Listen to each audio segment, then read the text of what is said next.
खबरें में खुश आमदेद। मेरे साथ आरमी बड़ी सब्र, मैं हूं सईद काजी। कुछ खबरें।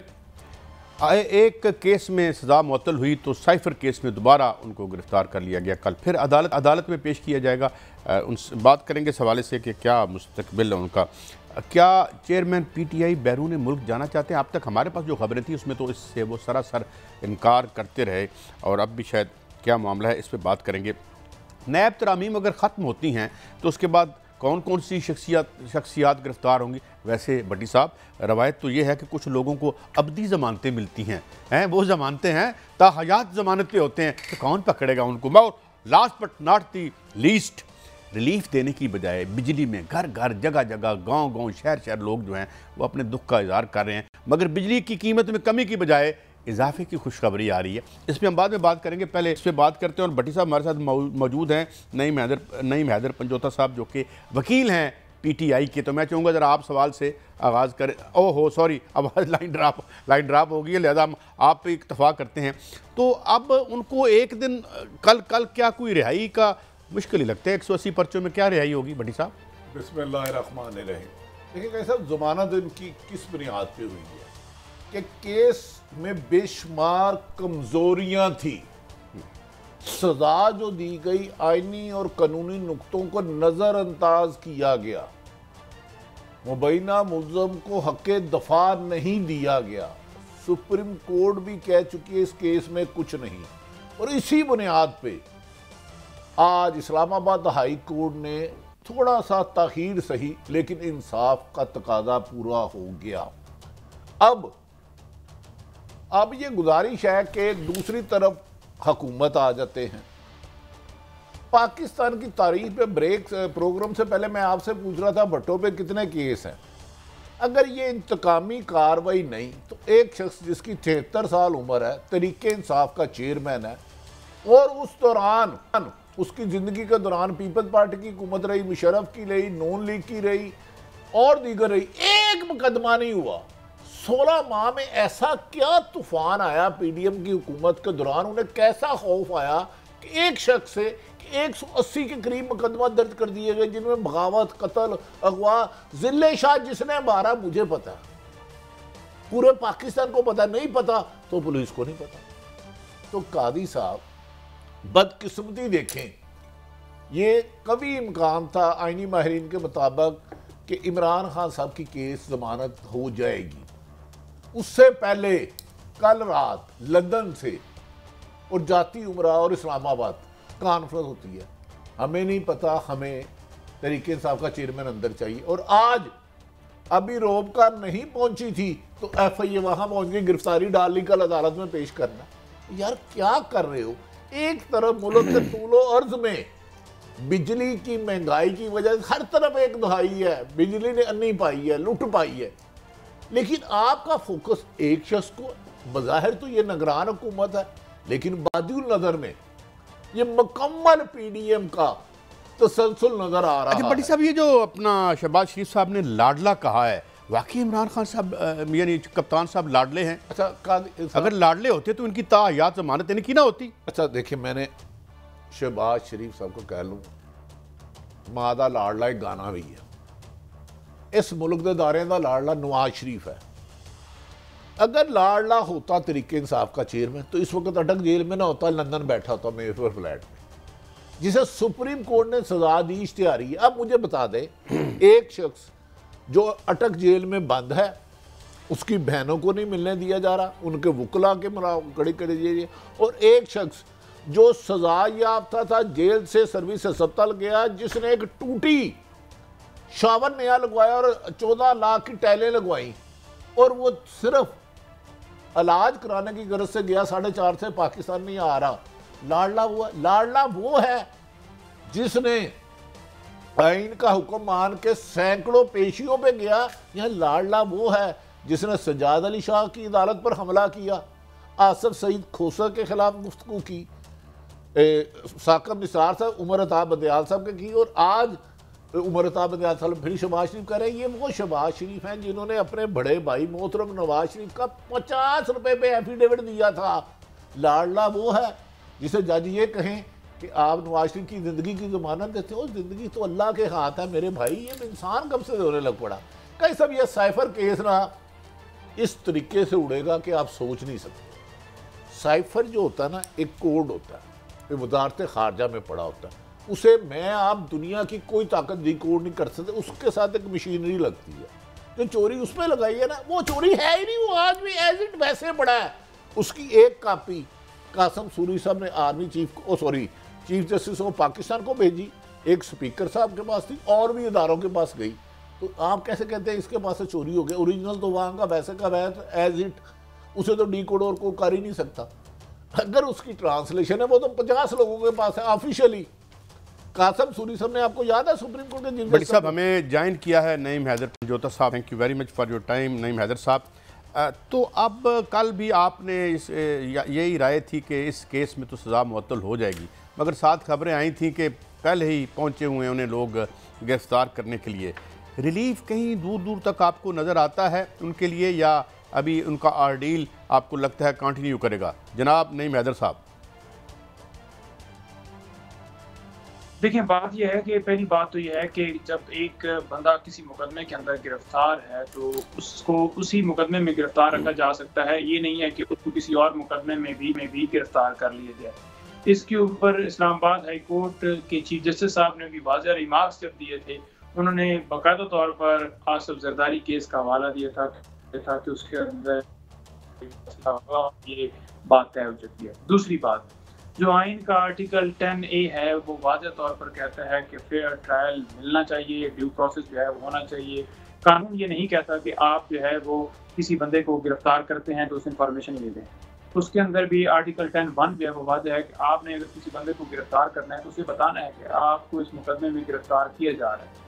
तो अब तक जो हमारी मुलाकात रही खान साहब से, जितनी दफ़ा भी हुई, किसी हवाले से उन्हें कोई इन्फॉर्म नहीं किया गया कि आपको गिरफ्तारी आप किस मुकदमे में गिरफ्तारी डाल दीजिए। तो जब उन्हें नहीं पता, हमें नहीं पता, तो कैसे 4 दिन पहले या 5 दिन पहले गिरफ्तारी डाली जा सकती है, जबकि वो पहले एक मुकदमे में अरेस्ट है। दूसरी तरफ अगर देखा जाए तो अगर गिरफ्तारी 4 दिन पहले डाली गई है, हालांकि जो डाली नहीं जा सकती, तो फिर मुतलका कोर्ट में 24 घंटों के अंदर अंदर पेश करना ज़रूरी है। आप ये नहीं कह सकते कि गिरफ्तारी हुई और उसके बाद आप कह दें कि आप पेश भी नहीं करना। तो क्या कहीं भी खान साहब को जो है पेश किया गया? बिल्कुल नहीं किया गया। लिहाजा अगर गिरफ्तारी पुरानी होती है, आज से 3 दिन 4 दिन पहले की होती है, तो वो बिल्कुल गैर कानूनी होगी और उसको हम गिरफ्तारी को चैलेंज करना का हक रखते हैं और चैलेंज करेंगे। नईम साहब, ये रहनुमाई फरमाइए कि सज़ा तो सस्पेंड हो गई, क्या नहली है या वो ख़त्म हो गई है? देखिए, इसके ऊपर जो है ना बहस करने वाला मामला है, क्योंकि कुछ व्यूज़ ये हैं कि जब जो सज़ा है वो सस्पेंड हो गई, जो सज़ा उन्हें मिली हुई थी 3 साल थी 6 महीने, वैसे सदर साहब ने तमाम सज़ाएं वो माफ़ की तो उसमें आ गई 2.5 साल। तो जब सज़ा उनकी जो उनको हुई थी वो मुअत्तल हो गई, तो फिर डेफिनेटली जो डिस्क्वालिफिकेशन है, जो कि कानूनी तौर पर डिस्क्वालिफिकेशन भी नहीं हुई, तो वो भी मुअत्तल समझी जाएगी। दूसरी तरफ ये भी व्यू है कि शॉर्ट सेंटेंस जो है सस्पेंड हुई है और मेन जजमेंट आनी है फाइनल कन्विक्शन की हद तक, क्योंकि वो ख़त्म नहीं हुई तो वो सज़ा रहेगी। ये भी व्यू साथ में आ रहा है, लेकिन ये मामला जो है इसके ऊपर बहस होने वाली भी है और इसको हम देखेंगे कि किस तरह से लेकर चलना है प्रॉपर फॉरम के ऊपर। कोई अगर हमें इसके अंदर मुबम हुआ तो हम चैलेंज करने का हक रखते हैं। अच्छा नईम साहब, आप माशाल्लाह वकालत के पेशे से वाबस्ता हैं, हमें ये बताएं किसी एक शख्स पर पाकिस्तान की तारीख में 1947 से लेके आज तक किसी एक वज़ीर आज़म पे 180 मुकदमा दर्ज हुए हैं। अगर तरीके इंसाफ के खिलाफ वाकई ही 180 मुकदमा दर्ज है, उसकी वजूहत आप क्या समझते हैं कि 71-72 साल तो उस शख्स में ज़िंदगी में एक मुकदमा नहीं दर्ज हुआ और PDM की हुकूमत में 180 मुकदमा दर्ज हो गए, इसको आप किस नज़र से देखते हैं? देखिए, 200 के करीब मुकदमात, पहले तो हमें ये पता चलता था जी कि अब जो है इतने मुकदमात हो गए, अब 120 क्रॉस कर गए, क्योंकि एक दिन में 21 केसेस में हम पेश हुए हैं खान साहब के हमरा। और मैं खुद गवाह हूँ कि एक दिन जो 25 मई वाला था उसमें तकरीबन उनके ऊपर 17 से 18 जो FIR जो है एक दिन में दर्ज हुई।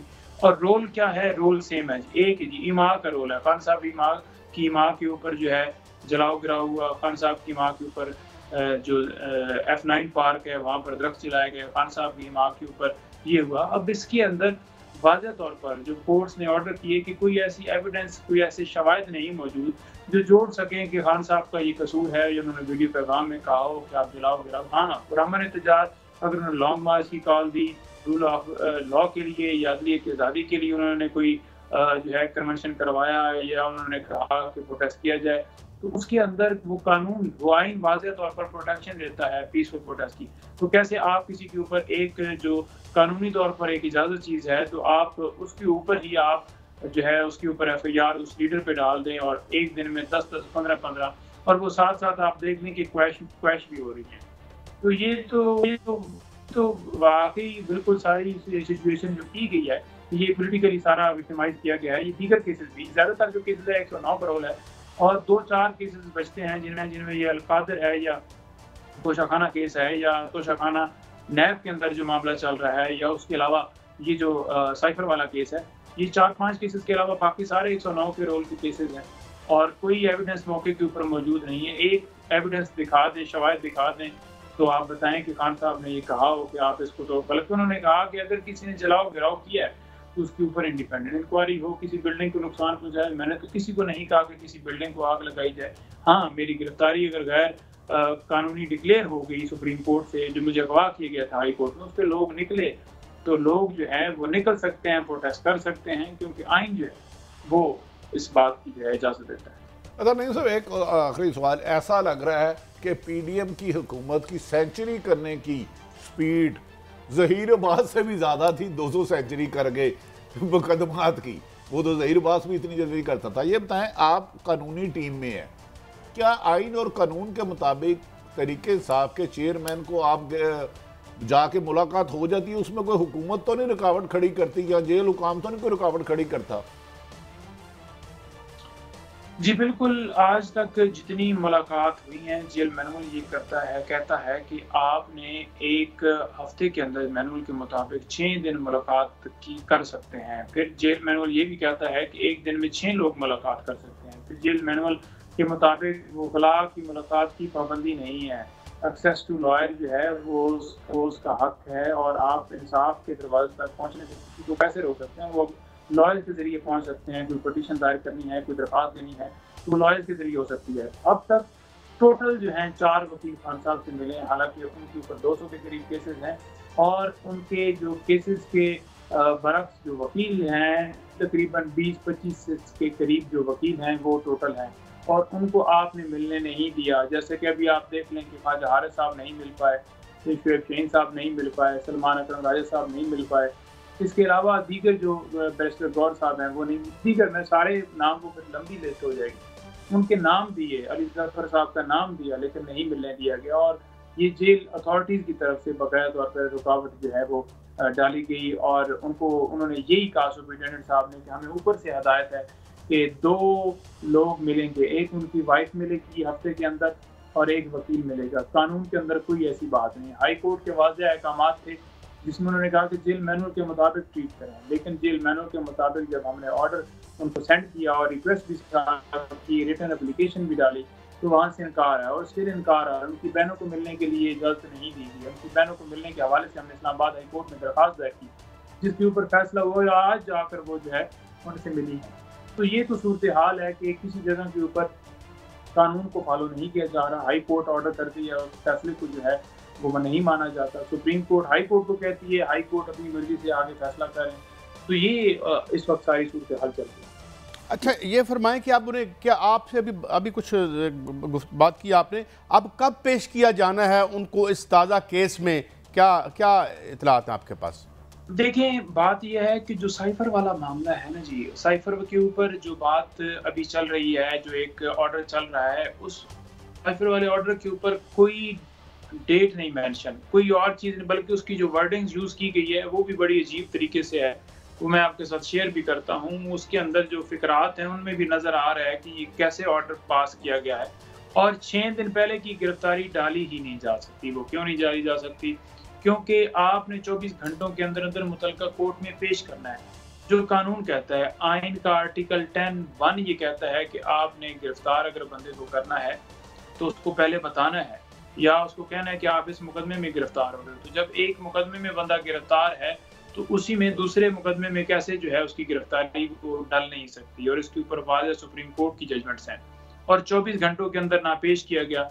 अगर पुरानी गिरफ्तारी शो की जाती है आज कि 4 दिन पहले गिरफ्तार कर लिया गया है, तो वो बिल्कुल गैर कानूनी होगी। वो हम बिल्कुल हक रखते हैं उसको चैलेंज करने का, और वो डिक्लेयर होगी 9 मई की तरह के वाकई ये गैर कानूनी। अच्छा, दरअसल इनफैक्ट 4 दिन वाली बात है ना, जुमे को तवक्को की जा रही थी शायद तरीके इंसाफ के चेयरमैन की जमानत हो जाए, रिहा हो जाए। वो जल्दबाजी में शाह से ज़्यादा शाह के वफादारों ने कर लिया। वो जब आप कागज़ आपके सामने आएगा उसे देखिएगा, उसमें फौजी हुई है हल्की सी, लेकिन चलो उसको छोड़ देते हैं। आप उनसे मिले हैं, बाद खबरें चलवाई जा रही हैं कि तरीके इंसाफ के चेयरमैन को अंदर मुर्गर गजाएं दी जा रही हैं, देसी घी जड़ा, आलीशान बेड है, एसी है, या इसमें कितनी सदाकत है, किस तरह वो रह रहे हैं अगर आपकी उनसे मुलाकात हुई है तो? देखें, जो पहले दिन मेरी मुलाकात हुई, क्योंकि 5 तारीख को वो गिरफ्तार हुए, 7 तारीख को मेरी मुलाकात हुई, मुझे उन्होंने सारी सूरत हाल बताई जो कि मैंने बाहर भी बता दी कि कानून के मुताबिक उनके साथ नहीं किया जा रहा और वाकई ऐसा सलूक किया जा रहा है। लेकिन साथ साथ उन्होंने मुझे ये कहा कि मुझे इन्हें कहें कि मुझे B क्लास में रख दें, मुझे कोई फ़र्क नहीं पड़ता, मुझे जिस क्लास में रखें, मैं अपने मकसद से नहीं हटने वाला। मैं जो है इस जो है कौम के लिए, रूल ऑफ लॉ के लिए, आइन की बालादस्ती के लिए मैं अपनी ये जो जंग है मैं जारी रखूँगा। और उन्होंने बड़े अच्छे अल्फाज में जो है कौम को भी मैसेज भेजा। तो किसी तरह से उन्हें कोई उस हवाले से शिकायत नहीं है कि मुझे इस क्लास में रखा जाए, बल्कि ये तो हमारी तरफ से हमने दरख्वास्त दी, उनकी वाइफ की तरफ से दरख्वास्त दी, क्योंकि डेफिनेटली उनके घर वालों को, ये हमें तो फिक्र है, तो हम ये चाह रहे थे कि उनको जो है कानून के मुताबिक उनके साथ ट्रीट किया जाए। 11 तारीख का नोटिफिकेशन निकलता है होम डिपार्टमेंट का, जी उनको बेटर फैसिलिटीज दे दी गई हैं। साथ ही जो है 15 तारीख को सेशन जज साहब वहाँ पर विजिट करते हैं और वो देते हैं रिपोर्ट जी के वहाँ पर कैमरे लगाए जाएँ और इस तरह से प्राइवेसी के ऊपर हमला किया जा रहा है। तो उसके बाद फिर जो दोबारा इस बात के ऊपर जो है वो सुप्रीम कोर्ट में मामला चलता है और हर जगह के ऊपर ये रिपोर्ट दिलवाई जाती है। जब तक सेशन जज साहब जाकर खुद रिपोर्ट ना दें या इंडिपेंडेंट कमीशन ना देगा या खान साहब खुद नहीं बताएंगे, एग्जैक्ट अंदर की सूरत हाल नहीं बताई जा सकती, क्योंकि जो इन्होंने नोटिफिकेशन किया था उसके मुताबिक 15 तक तो ऐसा नहीं था, और 15 के बाद भी जब मुलाकात हुई तब भी ऐसा नहीं था। तो ये सारी चीज़ें सामने आई। अच्छा मिर्ज़ा साहब, सिर्फ मेरा एक ख्याल है, जो आप कह रहे हैं सीसी कैमरे लगाए गए, मेरे ख्याल में तो लाहौर के सेफ सिटी के 70% कैमरे ख़राब है। हो सकता है कोई इमरान और तरीके इंसाफ के चेयरमैन का बहुत ज़्यादा अंदर फ़ैन हो, शुदाई हो, हर वक्त देखना चाहता हो, तो उसको ये मशवरा आप दें, भाई आप वर्ल्ड कप 92 देख ले, उसमें वो लाइव नज़र आ रहे हैं, ज़रूर किसी के वाशरूम में झांकना है। क्या ख्याल है आपका? बिल्कुल जी, इसकी जो है ये इंसानियत की तौहीन है। किसी तरह से कोई कानून जो है इस तरह की प्रोटेक्शन नहीं देता कि आप किसी की प्राइवेसी के ऊपर इस तरह से हमला करें। ये बिल्कुल गैर अखलाकी हरकत हैं और उससे उन्होंने क्या हासिल करना है, सिर्फ और सिर्फ ज़हनी तौर पर एक बंदे को टॉर्चर करने के लिए। लेकिन खान साहब किसी हवाले से कंप्लेन नहीं कर रहे कि मुझे टॉर्चर कर रहे हैं या नहीं कर रहे। वो तो कह रहे हैं कि उन्हें कहें कि थोड़ा सा और स्पीड लगाएं, मुझे कोई फ़र्क नहीं पड़ता। मैं जो है वो जो मेरा मकसद है मैं उससे कभी पीछे हटने वाला नहीं हूँ, और मेरी जो मेरा जो मिशन था वो मेरा जारी है, और मुझे उस बात की खुशी है कि मैं अंदर भी नहीं और मेरा वो मिशन जारी है। काजी साहब, नईम हैदर पंचोदा साहब तो कुछ और कह रहे हैं, उन्हें और जोर लगाए, तो नॉन लीग वाले कुछ लोग कह रहे हैं वो एनआरओ मांग रहे हैं, तो अब नईम साहब से आप ही सवाल करें, मेरे पास तो सवाल खत्म हो गए। एक मुझे क्विक ब्रेक ले, ब्रेक के बाद आते हैं। बहुत शुक्रिया नईम हैदर पंचोदा साहब, आपने हमें वक्त दिया। मेरा तो नहीं ख्याल भट्टी साहब कि वो is a very hard nut to crack. तो फिलहाल तो ये ब्रेक के बाद हाजिर होते हैं, और ख़बरें बहुत हमारे पास, हमारे साथ रहिए।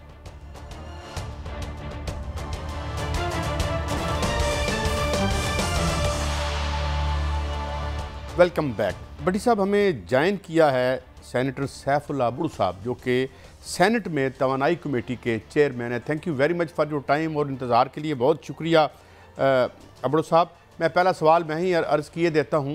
हुजूर, क्राइसिस बढ़ रहा है, एहतजाज में तेज़ी आ रही है और कीमत में भी इजाफे की खुशखबरी आ रही है, तो कोई अच्छी बेटर सेंस प्रिवेल करती नज़र आती है आपको? क्या सल्यूशंस आप ऑफर कर सकते हैं तवानाई कमेटी के चेयरमैन के तौर पर, जनाब सैफुल्लाह अबड़ू साहब? थैंक यू काजी साहब, भट्टी साहब। एक्चुअली देखें, कल हमारी कमेटी की मीटिंग थी,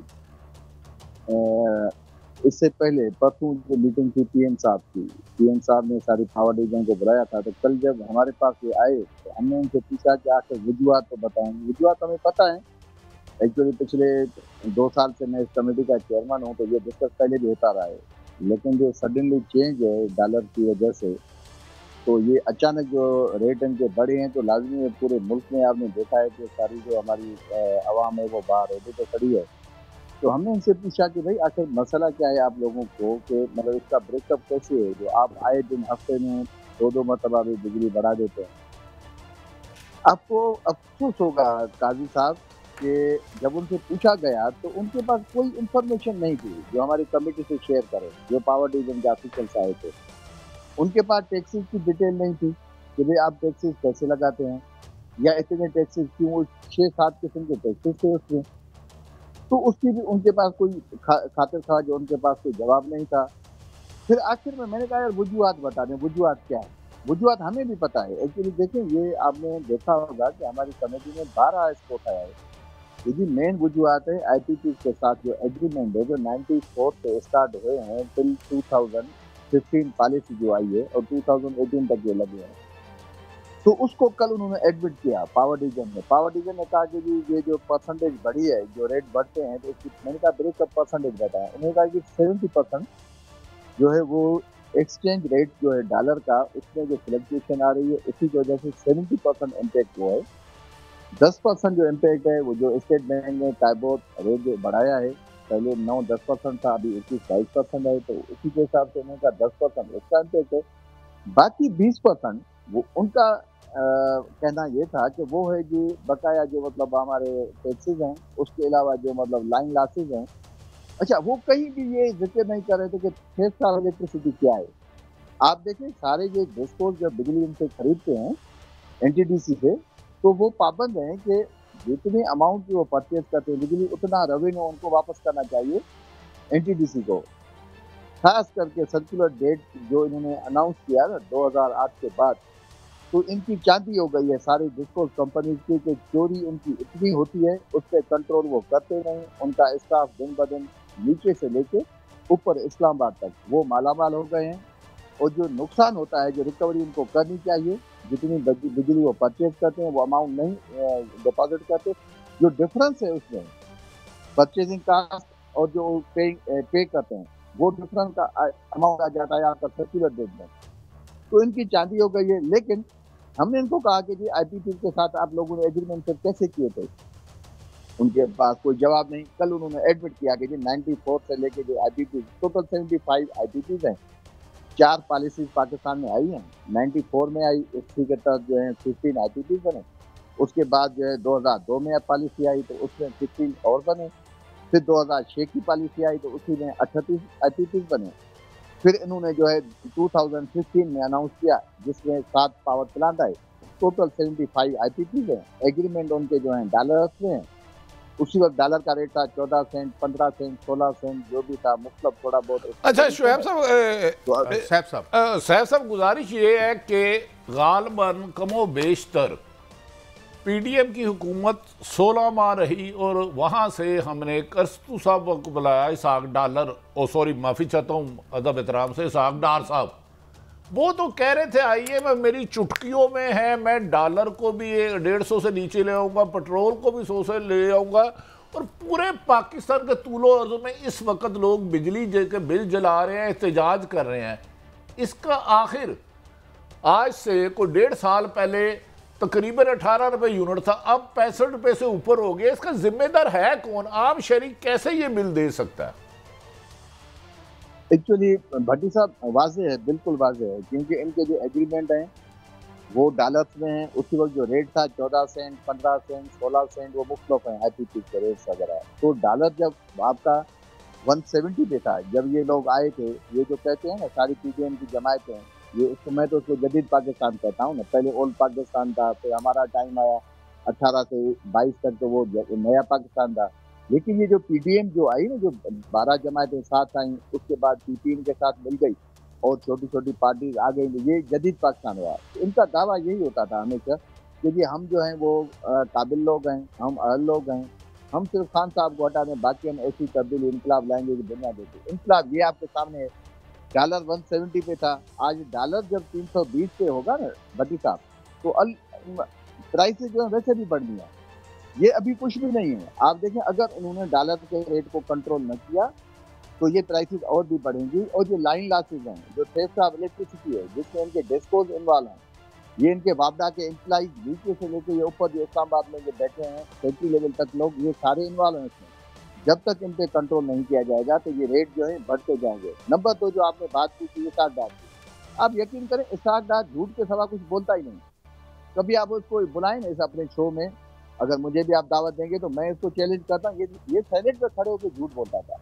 आपको याद है जब इसने ओथ लिया तो इसने कहा कि जी देखिए मैं अभी वहाँ फ्लाइट में सवार नहीं हुआ यूके से, तो डॉलर 10 रुपया कम हो गया। इस वक्त आपको पता है कि डॉलर 225 पे था, 26 पे। तो जी 10 रुपए का मकसद है कि 1000 बिलियन। अभी उससे कोई पूछे ना कि भाई खुदा के बंदे 2020 पे अगर तुम आए थे, आज अगर 320 पे है तो 100 रुपए का मकसद कितने बिलियन हो गए। अगर 10 रुपए का मकसद 1000 बिलियन है तो 100 रुपए का मकसद है 10,000 बिलियन। तो ये हमारे अवाम में इनका कसूर क्या क्या है, ये टोटल झूठ बोलते हैं। नंबर 2, आप यकीन करें 65 बिलियन जो इन्होंने अप्रैल से लेकर 2000 जून 22 तक जो इन्होंने ये और इन्वेस्टिंग हुई थी, जो एलसी इशू किए थे डिफरेंट बैंक्स में, आपने देखा इसाक डार ने एडमिट किया कि जी 65 बिलियन इन्होंने जो है ओवर इन्वेस्टिंग की है, बैंकों ने पैसे लिए। क्योंकि डॉलर का रेट था 220, बैंकों ने चार्ज किया 245। वो 65 बिलियन अनाउंस करके इसने वो पैसे नहीं लिए। इनको पैसे चाहिए अपने के लिए, इनको बिजनेस चाहिए अपने के लिए। और मेरे ख्याल में पाकिस्तान का अवाम आज इनको पहचान गया होगा। अच्छा सैनिक साहब, मैं थोड़ा वक्त कम है मगर मैं एक बड़ी अहम बात आपसे पूछना चाहता हूँ, because you are into it और आप हमारे नुमाइंदा भी हैं। क्या ये जो 2002, 1994 उसके बाद 16 ये जो पॉलिसीज थी, ये तय करने के लिए कि ये जहालत थी हमारी तरफ से साइन करने वालों की या बददियानती थी?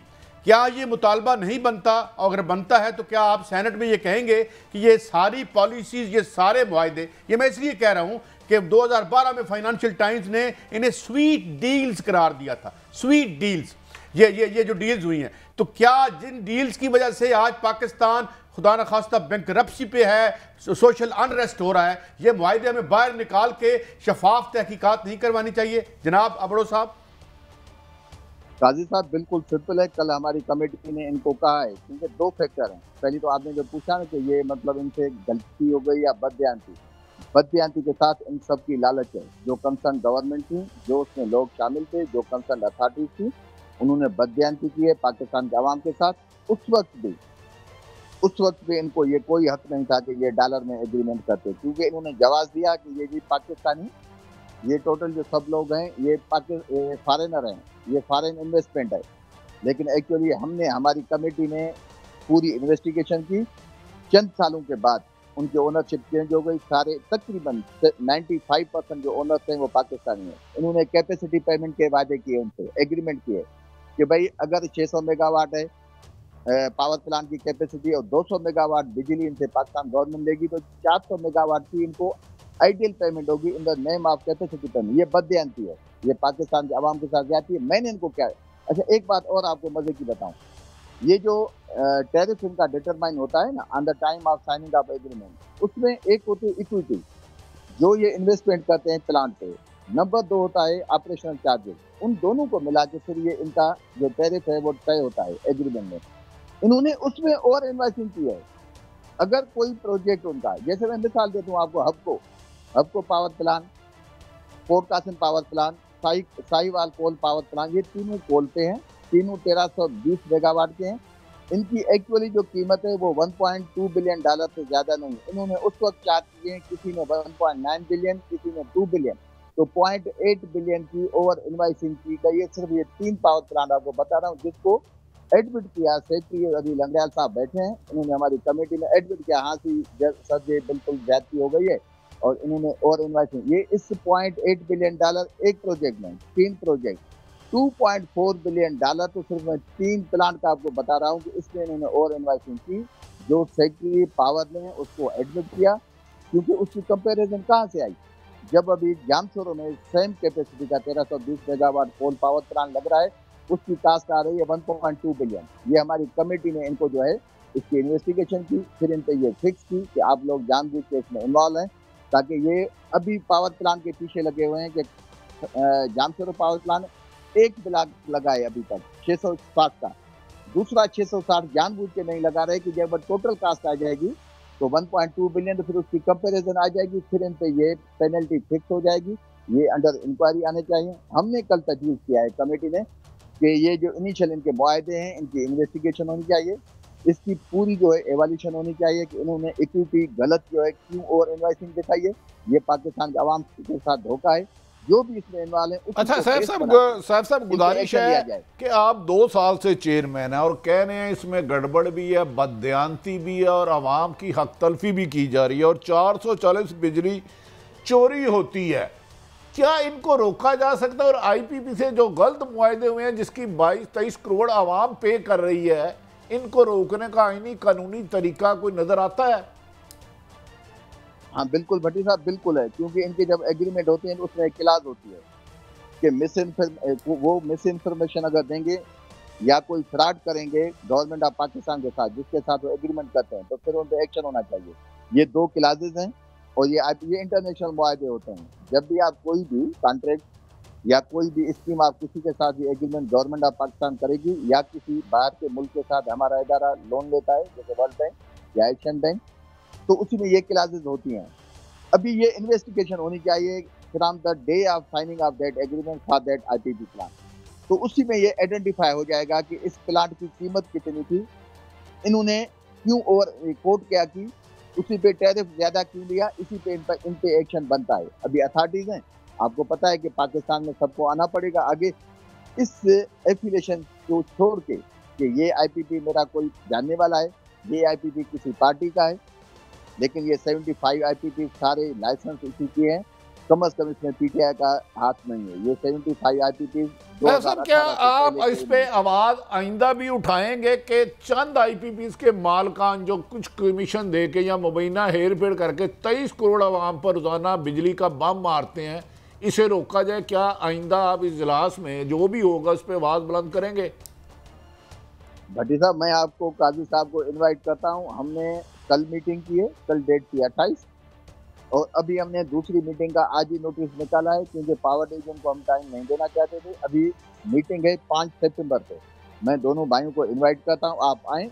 एक बार क्या, बार बार सैफुल्लाह अब्रो इसके खिलाफ आवाज उठाता रहेगा, और जो इसका हल है कल हमने इनको बताया है कि आईपीपी के खिलाफ इंक्वायरी करें और इंशाल्लाह हम तो हाजिर होंगे अब्रो साहब, हम हाजिर होंगे। मुझे नहीं पता, काश हमें इजाज़त मिले और प्रोटोकॉल क्या है, हम इसको लाइव टेलीकास्ट करें और लोगों को बताएं कि जनाब आपकी ये जो छुरी चली है इस मुल्क पर और इस मुल्क के अवाम पर। लेकिन क्या मैं एक और भी बात अर्ज करूं, अगर ये मुआहदे निकाले जाते हैं तो हम रोज़ इंसाफ करते हैं और रोज़ प्यारे प्यारे बयान देते हैं। ये 3 यूनिट्स का जो आपने बात की, हबको का, ये साहिवाल का, ये 20% कैपेसिटी पे चल रहे हैं और पैसे 100% के ले रहे हैं। तो ये तो इस मुल्क के अवाम को, अब तो अवाम शायद ये कुछ पूछने के लिए तैयार भी हो गए हैं, जो हमें बाहर गली में नजर आ रहा है सिलसिला। अब्रो साहब। काजी साहब, बिल्कुल आसान है, आप आ जाएं, आप मेरे मेहमान हैं। अच्छा, वहाँ लाइव जो है वो तो इजाज़त नहीं होती हमारी कमेटी में, बाकी नुमाइंदे सब आते हैं। आप दोनों स्पेशल गेस्ट हैं, मेरे ब्याह पे आप आ जाएं, मैं आपको खुद आके रिसीव करूँगा, आपको लेके जाऊँगा, कमेटी में बैठे आप देखें कि हम केस कैसे लड़े। मैं 2 साल से हमने इतनी करप्शन इनकी पावर डिवीजन की एक्सपोज की कि आपकी सोच है, ये तो कुछ भी नहीं है। ये तो अभी देखेंगे कि मतलब मैं ऐसे बड़े बड़े प्रोजेक्ट इनके हैं जिसमें बिलियंस की करप्शन है। अभी ताज़ा मैं सिर्फ आपका 1 मिनट लूंगा कि 765 kV ट्रांसमिशन लाइन बन रही है दातो पावर हाइड्रो पावर प्रोजेक्ट से लेके इस्लामाबाद तक। वो तकरीबन $750 मिलियन का प्रोजेक्ट है, वर्ल्ड बैंक फंडेड है। आप उसकी देखें, हमारी कमेटी ने जदोजहद करके 6 महीने के बाद उनके लाट 1 जिसकी कास्ट थी 62 अरब, लाट 2 जिसकी कीमत है 32 अरब, वो दोनों डिस्क्वालीफाइड कंपनीज हैं। उस डिस्क्वालीफाइड कंपनी को कॉन्ट्रैक्ट दिए गए जो एलिजिबल नहीं है काम। अच्छा, आप बड़े अहम इंकिशाफात कर रहे हैं कि ऐसी ब्लैकमेल कंपनी को दिए गए, तो आप नहीं समझते कि स्टैंडिंग कमेटी की कवरेज लाइव हो ताकि लोगों को पता चले कि चंद IPPs के लिए चंद ज़मीन फरोश क्या कह रहे हैं और अवाम की जंग लड़ने वाले कौन हैं। लोगों को हकायक तो पता चले, आम आदमी को तो ये हकायक शायद सच पता ही भी नहीं जाता। तो क्या आप ये तजवीज़ देंगे इसकी लाइव कवरेज की जाए, कम से कम लोग तो एक्सपोज हो। तकरीबन चैनल्स के दोस्त वहाँ होते हैं, आप हमें रिटर्न में लेटर भेजें सेनेट चेयरमैन साहब को, तो हम उनको रिक्वेस्ट करते हैं, क्योंकि ये बर्निंग इशू है पाकिस्तान का आवाम का। ये 65 पे ये रेट जो है ना, ये बिल यहाँ या 65 रुपए पे ये स्टॉप नहीं होगा। मोदी साहब आप देखेंगे अगर डॉलर कंट्रोल नहीं हुआ, इनके टैक्सेस, इनके लाइन लासे, जो इनकी चोरी है डेस्पोज में, ये अगर खत्म नहीं हुई तो ये मैं आपको बताता हूँ कि 2-3 महीने में ये रेट आपका 100 से ऊपर चला जाएगा। अच्छा साहब मैं आखिरी सवाल करता हूँ, सिर्फ ये रहनुमाई फरमाएं, आप सेनेटर और स्टैंडिंग कमेटी के चेयरमैन अपनी जगह, एक पाकिस्तानी है, आपको भी अंदाजा है कि बिजली की कीमतें कितनी बढ़ रही हैं।